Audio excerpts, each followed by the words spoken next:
ఇప్పుడు మనం కొత్త ఇల్లు కడుతున్నప్పుడు ఆ బెడ్రూమ్ కిచెన్ అని వేర్వేరుగా కాకుండా ఇంట్లో ఉన్న సామాన్లన్నీ తెచ్చి ఒకే గదిలో కుక్కితే ఎలా ఉంటుంది? ఒక పెద్ద మెస్ అవుతుంది. ఎగ్జాక్ట్లీ. ఉప్పు డబ్బా పక్కనే పరుపు పెట్టుకున్నట్లుంటుంది కదా. మన పైథాన్ ప్రాజెక్ట్స్లో కూడా అంతే. వందల కొద్ది ఫంక్షన్స్ అన్నీ ఒకే ఫైల్లో రాస్తే అచ్చం ఇలాగే గందరగోళంగా ఉంటుంది. అవును, నిజమే. ఆ ప్రాబ్లం రాకుండా చూసుకోవడమే డెవలపర్స్కి అసలైన టాస్క్. రైట్.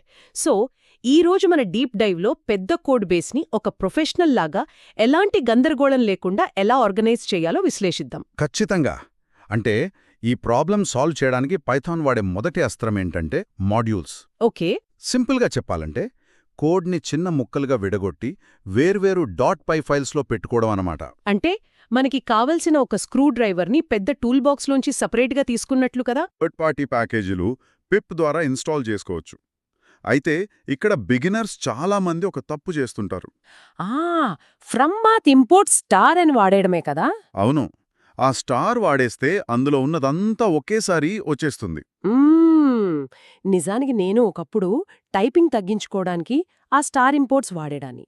కానీ నా ప్రాజెక్ట్లో నేను స్పెషల్గా రాసుకున్న లాగ్ అనే కస్టమ్ ఫంక్షన్ ఉంటే ఈ మ్యాథ్ మాడ్యూల్ దాన్ని పూర్తిగా ఓవర్రైడ్ చేసేసింది. డీబగ్ చేయడానికి తలప్రాణం తోకకొచ్చింది. అక్కడే అసలు ప్రాబ్లం వస్తుంది.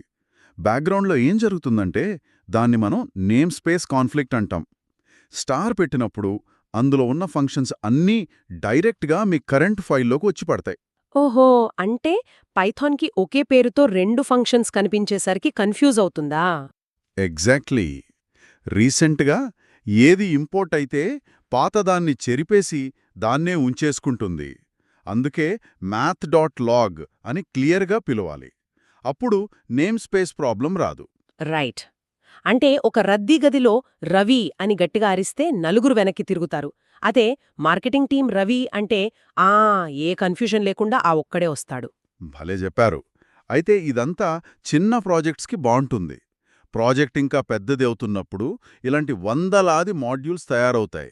అవన్నీ ఒకే చోట వదిలేస్తే మళ్ళీ గందరగోళమే కదా. అవును, మరి అప్పుడేం చేయాలి? ఇక్కడే ప్యాకేజీలు అనే కాన్సెప్ట్ వస్తుంది. అంటే ఉదాహరణకు ఒక యూట్యూబ్ ఆటోమేషన్ టూల్ తీసుకుంటే అందులో వీడియో ప్రాసెస్ చేయడానికి ఒక మాడ్యూల్, ఎస్సీఓకి ఒకటి, అనలిటిక్స్కి ఇంకోటి ఉంటాయి. వాటన్నింటినీ కలిపి ఒక ఫోల్డర్లో సిస్టమాటిక్గా పెడితే అదే ప్యాకేజీ అవుతుందన్నమాట. అవును, పేజీని ఎలా గుర్తిస్తుంది? చాలా మంచి ప్రశ్న. ఆ ఫోల్డర్లో _init__py అనే ఒక స్పెషల్ ఫైల్ ఉంటుంది. ఇది ఒక వెల్కమ్ మ్యాట్ లాంటిది. ఓకే. అంటే పైథాన్ ఆ ఫోల్డర్ని చూడగానే ఇదొక ప్యాకేజీని అర్థం చేసుకుంటుంది. అవును. మోడర్న్ పైథాన్లో ఇది ఆప్షనల్ అయినా ముందుగా ఏ వేరియబుల్స్ లోడ్ అవ్వాలో సెటప్ చేయడానికి ఇది ఇంకా చాలా యూజ్ అవుతుంది. అర్థమైంది.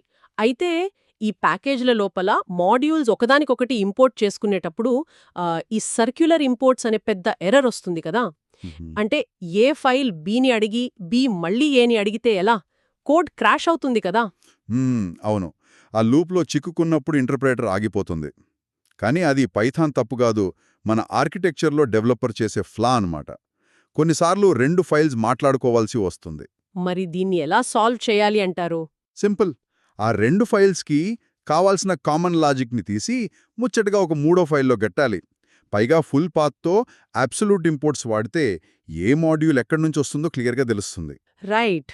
ఆర్కిటెక్చర్ క్లీన్గా ఉంచుకోవడం అంటే ఇదే.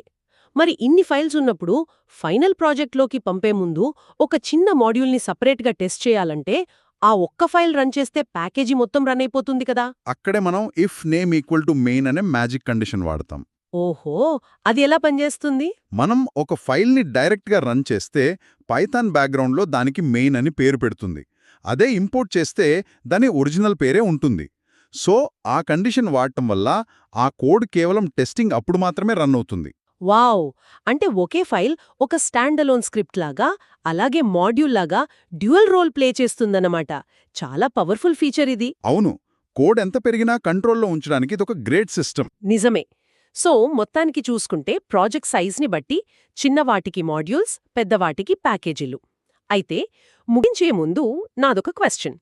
ఈ ప్యాకేజీలు వాటికవే ఒక నేమ్ స్పేస్ని క్రియేట్ చేసి కాన్ఫ్లిక్ట్స్ రాకుండా ఆపుతాయి, సరే. కానీ ఒకవేళ మనం ఇన్స్టాల్ చేసే వందలాది థర్డ్ పార్టీ ప్యాకేజీల పేర్లే ఇంటర్నల్గా ఒకదానితో ఒకటి క్లాష్ అయితే పరిస్థితి ఏంటి? అసలు ఆ బ్యాక్గ్రౌండ్లో దాగి ఉన్న ఆ ఘోస్ట్ బగ్ని ఎలా ట్రేస్ చేయాలి? దీని గురించి ఆలోచించండి. ఈ డీప్ డైవ్ ఇంతటితో ముగిద్దాం.